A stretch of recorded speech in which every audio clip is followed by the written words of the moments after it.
তো দর্শক মণ্ডলী, আমি আসলে তখন শুনছি অনেক সুন্দর একটি নদী, সেই নদীটা কি ভৈরবের। এখানে আছে রেলের ব্রিজ, তারপর আছে আপনার ব্রিজ। আসলে মনে করেন আমি আশুগঞ্জ সুলেমান ব্লক থেকে আবারও আপনাদের মাঝে চলে আসলাম ভৈরব নদী।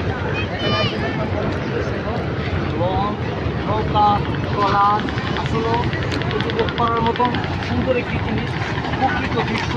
যে দৃশ্য প্রচুর করছে, তারপরে দৃশ্যগুলি আমি আপনাদের মাঝে তুলে ধরার জন্য আমি আজকে হাঁটি হাঁটি পাও করে আমি আবার আশুগঞ্জ সুলেমান ব্লক থেকে আপনাদের মাঝে চলে আসলাম এই নদীর ঘাটে। নদীর ঘাটে আসা দেখলাম অনেক সুন্দর একটি দৃশ্য, যে দৃশ্যটা আপনাদেরকে আমি পুরোপুরোভাবে তুলে ধরছি, দেখাচ্ছি। এই তো নদীর খেলা, সুন্দর লাগছে, ভালো লাগছে। আপনারাও আসুন, আমিও চলে আসলাম আপনাদের মাঝে, আবার দেখা হবে এই নদীর ঘাটে। তারপরে নদীর